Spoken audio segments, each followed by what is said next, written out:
I took a job at a billionaire's estate to save my brother, only to find myself entangled with a silent, starving girl who guarded a dark secret that threatened to consume us all. The job ad was my last resort, a single flickering candle in the hurricane of my life. My little brother Leo needed another surgery, and my double shifts at the diner weren't even covering the interest on the loans. The ad was vague, posted on a high-end recruitment site I had no business being on. Private household staff required. Discretion and dedication paramount. Unparalleled compensation. It was the last part that made my hand tremble as I clicked apply. I uploaded my resume, a patchwork of waitressing and cleaning gigs, and figured that was that. To my shock, I got a call the next day. A clipped, severe voice on the other end introduced herself as Mrs. Petrov, the estate manager for Mr. Alistair Sterling. The Alistair Sterling, the tech billionaire whose face was plastered on every business magazine. I felt a wave of nausea. This was out of my league. But then I pictured Leo's pale face, and the nausea turned into steel. The interview was less of a conversation and more of an interrogation. Mrs. Petrov sat behind a desk the size of my entire apartment, her posture so rigid she looked like she'd been carved from ice. She scanned my resume with a dismissive air. "You have no experience in a high-net-worth household." "I'm a hard worker," I said, my voice steadier than I felt. "And I'm a fast learner. I need this job, which means I'll do it better than anyone who just wants it." Something in my desperation must have resonated with her. Or maybe they were just that desperate.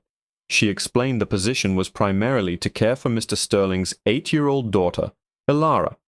The duties were simple. Ensure her room is kept, her schedule is maintained, and she eats her meals. That last point was delivered with a strange, heavy emphasis. Before I was hired, I had to sign a non-disclosure agreement so thick it could have stopped a bullet. I signed it without reading past the first page. I would have signed anything. The Sterling estate wasn't a house, it was a kingdom. As the wrought iron gates, adorned with the gilded S, hissed open, and the car crunched up a gravel driveway that seemed a mile long, I felt like I was entering another dimension. The mansion was a monstrosity of glass and white stone, gleaming under the sun like a polished tooth. It was magnificent, but it was also cold, sterile. Not a single blade of grass was out of place, not a single flower dared to wilt. Inside, the silence was the most intimidating thing. It was a weighted, expensive silence, broken only by the whisper of the air conditioning and the distant rhythmic clatter from a kitchen staffed by world-class chefs. Mrs. Petrov gave me a tour, pointing out areas that were off-limits and introducing me to other staff members who moved with the quiet efficiency of ghosts. They offered tight, fleeting smiles, but their eyes were vacant, as if they'd checked their personalities at the gate. My primary duty, as it turned out, was a puzzle that had stumped a long line of predecessors. Mr. Sterling's daughter, Ilara, is a selective eater, Mrs. Petrov stated, her tone leaving no room for questions. Your job is to get her to eat. That sounded simple enough. Kids are picky. I grew up with Leo, the king of picky eaters. I could handle it. Then I saw Ilara for the first time. I was led to her wing of the house, a space that was larger than my entire childhood home. Her room was a princess's fantasy, a 4-poster bed draped in silk, a walk-in closet filled with designer clothes, and a dollhouse so intricate it was an architectural marvel. But the girl sitting on the floor surrounded by all this opulence was like a tiny, fragile ghost. She was shockingly pale and thin, her dark hair a stark contrast against her translucent skin. She didn't look up when we entered. She just sat there, meticulously arranging a set of porcelain dolls in her massive dollhouse. "Ilara," Mrs. Petrov said, her voice softening by a fraction of a degree. "This is Clara. She'll be helping you from now on." Ilara didn't respond. She didn't even blink. It was as if we were air. A young man in a chef's uniform brought in a tray. The food was a work of art. Tiny, star-shaped sandwiches, a colorful fruit salad arranged like a rainbow, and a glass of milk with a whimsical curly straw. It was the kind of meal a child would dream of. He placed it on a small table near her. "Miss Ilara's lunch," he murmured, before backing out of the room as if escaping a tiger's cage. My job began. For the next week I tried everything. I'd sit with her during mealtimes, talking gently about my day, about Leo, about silly things I'd seen on the internet. She never spoke a word, not one. She would simply wait for me to leave, and when I'd come back an hour later, the tray of food would be untouched, exactly as it was left. The chefs tried everything. They made pasta shaped like dinosaurs, pancakes that looked like her favorite cartoon characters, vibrant smoothies, and delicate home-baked cookies. Nothing worked. The food would go in, sit on the table, and come out again, a perfect, heartbreaking monument to their failure. Mr. Sterling would sometimes appear, a whirlwind of expensive cologne and quiet authority. He'd stand in the doorway of his daughter's room, his face a mask of pained frustration. "Anything?" he'd ask me, his voice a low rumble. "Not yet, sir," I'd have to say, my heart sinking every time. "But I'm not giving up."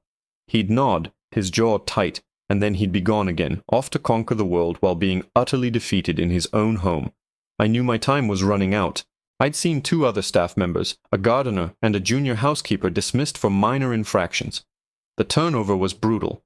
I was just the latest in a long line of maids and nannies who had tried and failed. I started to pay more attention, to look for clues everyone else had missed. I watched Alara for hours. Her only activity was playing with that dollhouse. It was a perfect replica of the mansion, and she would move the dolls from room to room with an unnerving, silent focus. One evening, after another failed dinner attempt, a beautiful roasted chicken breast with mashed potatoes sculpted into a swan. I felt a pang of desperation. I had to clean her room while she slept, a task usually handled by the night staff, but I needed to do something, anything, to feel like I was making progress. I moved with painstaking quiet, dusting the shelves and tidying her books. Then I got to the dollhouse. Under the glare of the moonlight filtering through the huge window, something caught my eye. It was out of place. Most of the dolls were arranged in the living areas, but one doll, the one dressed in a simple maid's uniform, was not with the others. It was lying face down on the floor of the dollhouse's miniature kitchen. That wasn't the strangest part. Next to the maid doll, placed with surgical precision, was a single, perfect green pea. It was from the dinner tray. The dinner tray that, to my eyes, had been completely untouched. My heart began to pound. She had touched the food. She had taken a single pea and... What? Made a scene? A warning? I felt a chill that had nothing to do with the air conditioning. I leaned closer, my breath fogging the imaginary window of the tiny kitchen. This wasn't just a game. It was a message. Driven by a sudden, inexplicable urge, I carefully lifted the dollhouse roof. Her play area was meticulously tidy, except for one thing. Tucked away in a corner, hidden behind a tiny armchair, was a small, leather-bound book. It wasn't a diary. It looked more like a sketchbook. My hands were shaking, but I knew I had to look. I gently opened it. The first few pages contained childlike drawings of flowers and animals, but as I flipped further, the drawings became more specific. There was a drawing of a stern-looking woman with a bun, labeled Nanny Rose. On the next page, Nanny Rose was drawn again, this time with a big red X drawn over her mouth. Beside her was a detailed drawing of a plate of spaghetti and meatballs. I flipped again. A kind-faced young man, Tutor Ben, smiling. Next page, Tutor Ben with the same red X over his mouth, next to a drawing of a bowl of soup. A cold dread washed over me as I realized what I was looking at. It was a ledger, a hit list, a record of every caregiver who had been fired, and she had linked each one to the specific meal they had failed to make her eat. My blood ran cold. She wasn't a victim. She was the one in control. With a trembling finger, I turned to the last filled page. It was a drawing of a woman with brown hair tied in a simple ponytail. She was smiling, but her eyes were wide with a hint of fear. It was me. My stomach plummeted to the floor. I held my breath and turned the page. It was blank. A clean slate. Waiting. Then, a tiny, whisper-soft voice sliced through the silence of the room, coming from the girl who hadn't spoken a single word in a week. "That's where you go when you're done." I froze, my fingers still touching the corner of the sketchbook. The world seemed to shrink to the space between me and the small girl in the bed, whose eyes were now wide open and fixed on mine. They weren't the vacant eyes I had grown used to. They were sharp, ancient, and held no trace of childish innocence. "That's where you go when you're done." Her voice was a wisp of sound, yet it echoed in the cavernous silence of the room like a judgment. My survival instinct screamed at me to run, to drop the book back out of the room, pack my single suitcase, and never look back. I could tell Mrs. Petroff I was ill, that my brother needed me, but the image of Leo's hopeful face flashed in my mind, extinguishing the panic with a cold dose of reality. Running wasn't an option. This wasn't just a job. It was his future. I had to understand. I had to win. Slowly, deliberately, I closed the sketchbook. My movements were calm, measured, betraying the frantic hammering in my chest. I placed it back exactly where I found it, hidden behind the miniature armchair. I straightened up and looked at Ilara, offering her a small, steady smile. "Good night, Ilara," I said, my voice even. I turned and walked out of the room, my back rigid, feeling her eyes on me every single step of the way. The illusion was shattered. Ilara wasn't a fragile, broken doll. She was a general, waging a silent, psychological war from her bedroom fortress, and the weapon she used was food. The nannies, the tutors, they weren't just fired. They were defeated, eliminated, and she documented her victories in that little book. The drawing of me was a warning. My blank page was a battlefield, waiting for the outcome of our contest. The next day I changed my tactics. The morning meal arrived, another culinary masterpiece from the kitchen. Fluffy pancakes shaped into a smiling sun, with blueberry eyes and a strawberry mouth. The old Clara would have placed it on the table and launched into a cheerful, one-sided conversation. The new Clara knew better. I set the tray on her little table, then knelt down beside the dollhouse. Ilara was on the floor nearby, watching me with unnerving stillness. I didn't look at her. I looked at the dollhouse. My eyes found the little Maid doll, my miniature effigy. I gently picked it up. "Good morning," I whispered to the doll. "It smells like pancakes today. I wonder if anyone is hungry." I didn't place the doll in the kitchen. Remembering the scene from the night before, the pea and the Maid doll on the floor, I placed my doll just outside the miniature dining room, peeking in. Then I stood up, and without another word, I left the room. From the small staff alcove down the hall, I watched the live feed from the camera in her room. For almost an hour, nothing happened. The pancakes sat untouched.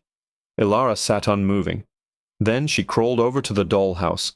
My breath caught in my throat. With painstaking slowness, she picked up my doll. She held it for a moment, then moved it. She didn't throw it out. She didn't hide it. She placed it in the mansion's vast, empty living room, far away from the dining room and kitchen, and sat it on a tiny couch. Then she took the doll representing her father, Mr. Sterling, and put him in his second-floor office, facing the window, his back to the rest of the house. The message was crystal clear. "You are not part of the meal, and Dad isn't watching." The kitchen. It always came back to the kitchen. Why was it so important? I needed more information. Mrs. Petroff was a brick wall, and the other housekeepers scurried away whenever I approached. But I remembered the young chef, Antoine, the one who always looked so sad when he brought the trays in. I found him on his smoke break, huddled near the service entrance. "I'm trying to help her," I began, keeping my voice low. "It's about the food. Was there something she used to love? Something connected to the kitchen?" He flinched, looking over his shoulder as if expecting Mrs. Petroff to materialize from the manicured hedges. "We are not supposed to talk about before," he mumbled. "Before what?" I pressed, leaning in. "Please, this isn't just about a job for me. I think that little girl is screaming for help and no one is listening." My words seemed to land. He took a long drag from his cigarette and exhaled a plume of smoke. "Before Mrs. Sterling left," he said, the word left sounding hollow and rehearsed. "They were always in the kitchen. Her mother wasn't a great cook, not like us. She burned things, but they would laugh. They made simple things. Macaroni and cheese from a box. Chocolate chip cookies that were always a little flat. Ilara loved it. She loved being in there with her." He looked at me, his eyes filled with a deep sadness. After she was gone, Mr. Sterling had the kitchen completely sterilized and modernized. He hired the best chefs in the world. He thought he was giving her the best, but he took away the last piece of her mother. It was like a key turning in a lock. The gourmet food wasn't a treat. It was an insult. It was a symbol of everything that had been taken from her. The chefs, the nannies, me, we were all agents of this new, unwelcome world. She wasn't just refusing to eat, she was on a hunger strike. She was defending the sanctity of her mother's memory. That night, I broke every rule in the Sterling household. Long after the kitchen staff had left and the mansion had settled into its weighted silence, I snuck into the main kitchen. It was an alien landscape of stainless steel and copper pots, intimidating and cold. But I wasn't there for the professional equipment. I rooted through the back of a cavernous pantry until I found it. A dusty box of macaroni and cheese, the cheap, bright orange kind. My hands shook as I boiled the water. It felt like a sacred act. I didn't plate it beautifully. I scooped the lumpy, glowing orange pasta into a simple white bowl. I carried it up the stairs, my heart beating a frantic rhythm against my ribs. Elara was in bed, pretending to be asleep, but I could see the slight flutter of her eyelids. I didn't say a word. I didn't put the bowl on the table. I placed it on the floor right beside her dollhouse, a humble offering. Then I left. I waited for what felt like an eternity in my small room, staring at my ceiling. I had risked everything. Finally, I couldn't stand it anymore. I crept back to her door, pushing it open a silent inch. The room was bathed in moonlight. The bowl was on the floor, and it was empty, scraped clean. A wave of relief so powerful it made my knees weak washed over me. I did it. I finally broke through. My eyes, filled with tears of triumph, drifted to the dollhouse, which was now illuminated by a single moonbeam. And my blood turned to ice. Elara had rearranged the scene. My doll, the maid, was standing in the middle of the kitchen, next to the tiny stove. But next to her was another doll, one I had never seen before. A beautiful doll with flowing blonde hair and a pale blue dress. It was lying on the kitchen floor, and placed directly on its chest, over its heart, was a tiny shard of glass, glinting in the moonlight like the tip of a knife. The empty bowl on the floor was a victory, but the scene in the dollhouse was a declaration. The triumph in my chest curdled into a cold, heavy knot of dread. This wasn't just about a mother's memory. It was darker, more twisted. The blonde doll, so obviously representing her mother, wasn't just gone. She was a victim, and I, the maid, was now standing right in the middle of the crime scene. Elara wasn't just grieving. She was communicating the only way she knew how, using this miniature stage to play out a tragedy no one else was allowed to see. The shard of glass wasn't a toy. It was an accusation. My mind raced, trying to piece it together. Mrs. Sterling hadn't just left. That was the clean, sterile story for the staff. Something violent had happened in that kitchen, and Elara was the sole witness, trapped in silence. Her hunger strike wasn't just a protest against the new food, it was a memorial. Eating the food prepared by the new chefs would be a betrayal of the truth, an acceptance of the lie. The macaroni and cheese wasn't a peace offering, it was an acknowledgement. By making it, I had shown her that I knew the kitchen was once a place of love. Not just a sterile workspace. I had stepped onto her side of the war. The next morning, I felt a seismic shift in the house's atmosphere. When I entered Elara's room, she was sitting on her bed, watching me. For the first time, her eyes weren't hostile or vacant. They were assessing me, gauging my next move. Antoine brought in the breakfast tray, another chef's special of crêpes with a berry coulis. I took the tray from him, giving him a small, almost imperceptible nod. He returned it with a look of terrified curiosity. I placed the tray on the floor, far from her table. Then I sat on the floor myself, leaning against the wall, making myself small. I didn't try to coax her. I didn't talk. I just sat. After 20 minutes of absolute silence, Elara slid off her bed. She walked over to the tray, her small bare feet silent on the plush carpet. She picked up a single raspberry, looked at it, then looked at me. She put it in her mouth and chewed slowly, her eyes locked on mine. It was a single berry, but it was a revolution. I knew I couldn't keep smuggling in boxed macaroni. That was a one-time gesture. The path forward had to be through the truth, not through secret meals. My new mission was to find out what really happened to Eleanor Sterling. But in a house built on secrets, where every employee was bound by a vow of silence, it was like trying to find a single grain of sand in a desert. I started with the dollhouse. It was her sacred text. Every day she would subtly rearrange the figures, and I would study the changes. My doll was sometimes in the garden, sometimes in the library, but never again in the kitchen.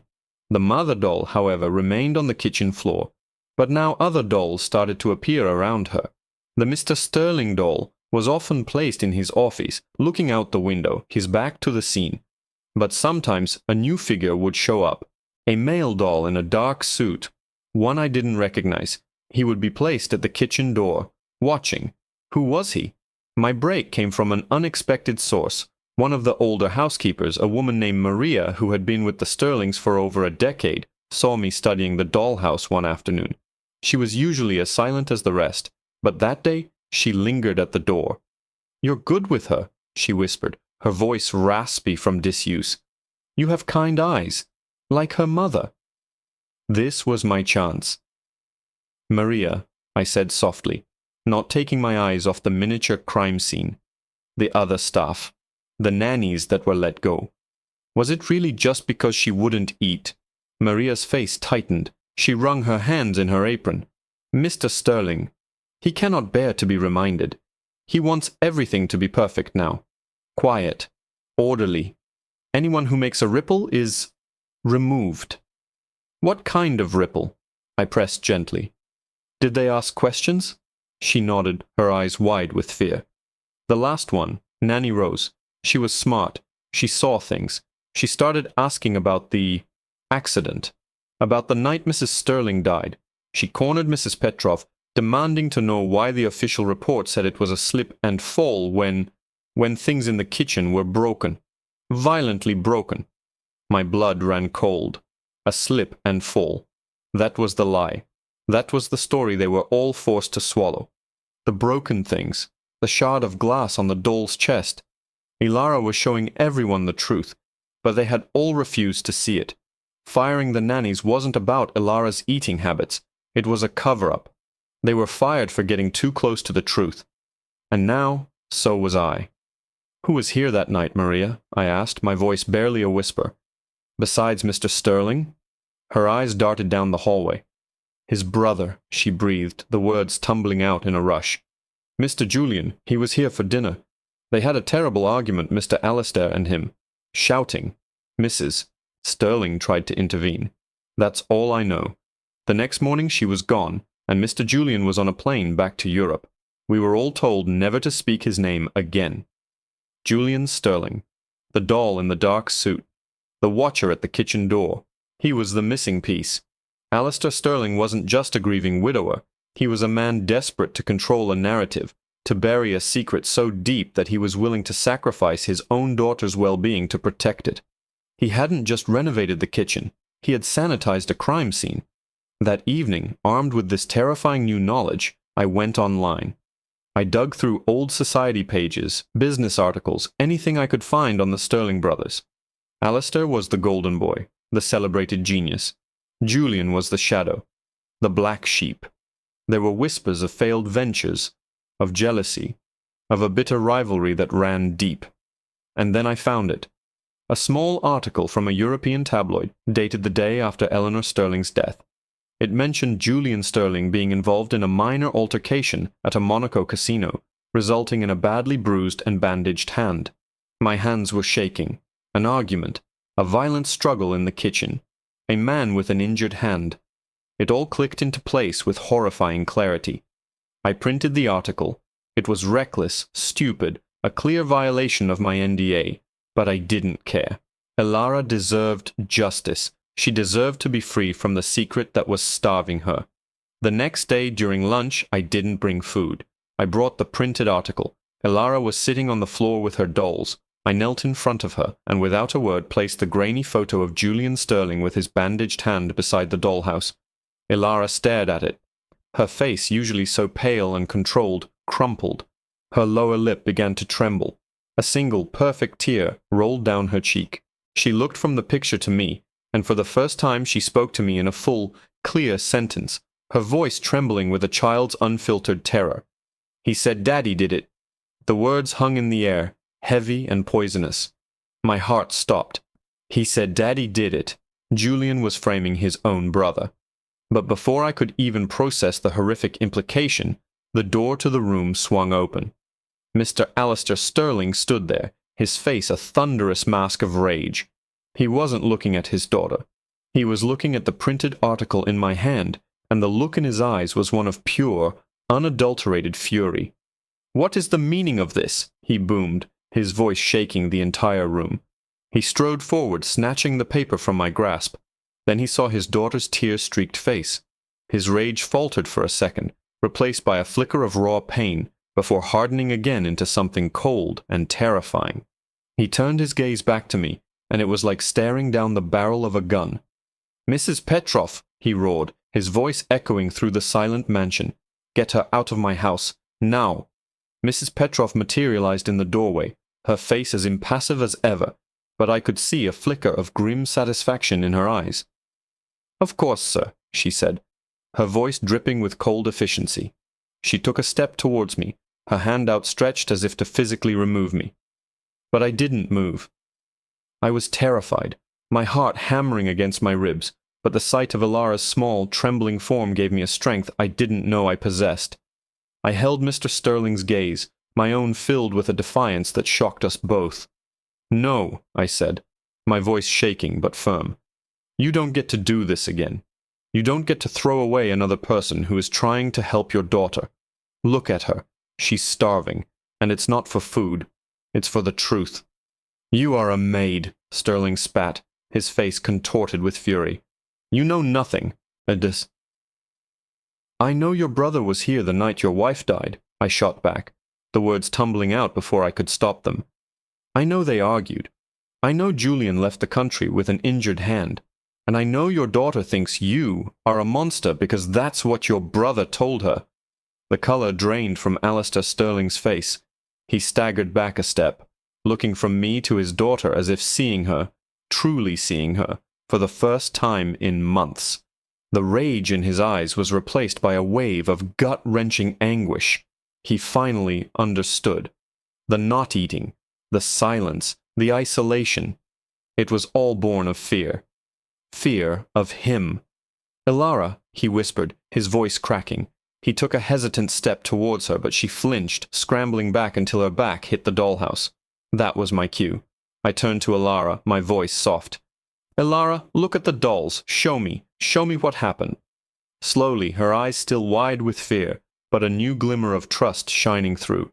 Ilara reached for the dolls. Her tiny hands were shaking. She picked up the blonde mother doll and the dark-suited Julian doll. She placed them in the kitchen. Then she took the Mr. Sterling doll and placed him in the upstairs office, just as she always had. His back was to the kitchen. "Daddy was on a call," she whispered, her voice barely audible. "A long call." Then her movements became jerky, reenacting a scene of pure horror.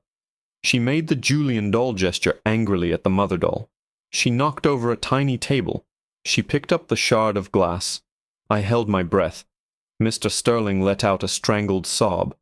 He was angry about money," Ilara whispered, reciting words she didn't fully understand. "Mommy told him to leave.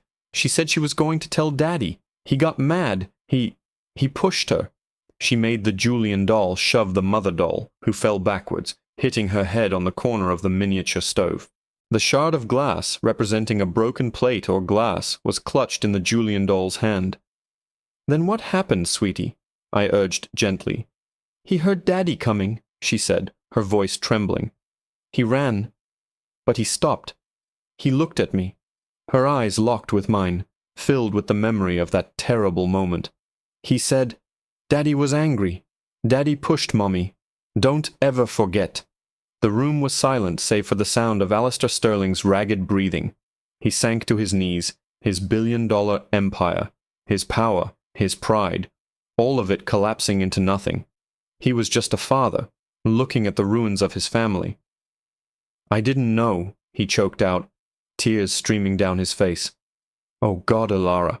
I came downstairs and I found her. I thought she fell. The police said she fell. Julian was already gone. He called me from the plane. He said he was sorry for arguing, that he couldn't bear to stay. The monster. He let me believe it was a tragic accident while making my own daughter believe I was a killer. Mrs. Petrov stood frozen in the doorway, her icy composure finally cracking as the horrifying truth settled over the house. Alistair crawled towards his daughter, his movements slow, careful not to scare her. Alara, baby, I am so sorry. I'm so sorry I didn't see. I didn't listen. For the first time, Alara didn't flinch away from him. She looked at the pathetic, broken man on the floor, and the wall of fear she had built around herself began to crumble. She took a tiny, hesitant step towards him. Then another. And then she fell into his arms, her small body racked with sobs that had been held in for months. He hugged her tightly, rocking her back and forth, murmuring apologies into her hair. The next few weeks were a whirlwind. Alistair Sterling, a man who could move mountains with a single phone call, now moved heaven and earth for his daughter. There were police, lawyers, and quiet men in suits. Using Alara's testimony and the evidence I had uncovered, they built a case. Julian was extradited. The truth, ugly and painful, finally came out into the light. My role in the house changed. I was no longer just the maid. I was Alara's anchor. I stayed by her side through the therapy sessions and the interviews. We started cooking together in the huge, sterile kitchen. Not macaroni and cheese, but simple things. We made chocolate chip cookies that were a little too flat, and we burned the first batch of pancakes. And for the first time in a very long time, the cold, silent mansion was filled with the sound of a child's laughter. One afternoon, Mr. Sterling called me into his office. On his desk was a check with a number of zeros that made my head spin. "This is for you," he said, his voice thick with gratitude. "It's not enough to thank you for giving me back my daughter, but it's a start. It will cover your brother's surgeries and more. And of course your position here for as long as you wish to stay comes with a new title and salary." I looked at the check, at the promise of a life free from financial worry. I thought of Leo, healthy and happy. But then I looked out the window and saw Alara in the garden, actually playing, a real smile on her face, and I knew my work here wasn't done. "Thank you, sir," I said, pushing the check back across the desk. "But I can't accept this. Not as payment." I took a deep breath. "I'll stay, not as your employee, but as Alara's friend. But on one condition." He looked at me, his eyes questioning. "Sell the dollhouse," I said. "It's time for her to start living in the real house, not the miniature one." A slow smile spread across his face. It was the first genuine smile I had ever seen from him. "Consider it done," he said. We replaced the dollhouse with an art easel and a mountain of colorful paints. The ghosts of the past were finally being exorcised. One bright, messy brushstroke at a time. I had come to the Sterling estate looking for a paycheck, a way to save my brother. I found that, but I also found something more. I found a little girl lost in the silence, and I helped her find her voice again. And in doing so, I had finally found my own.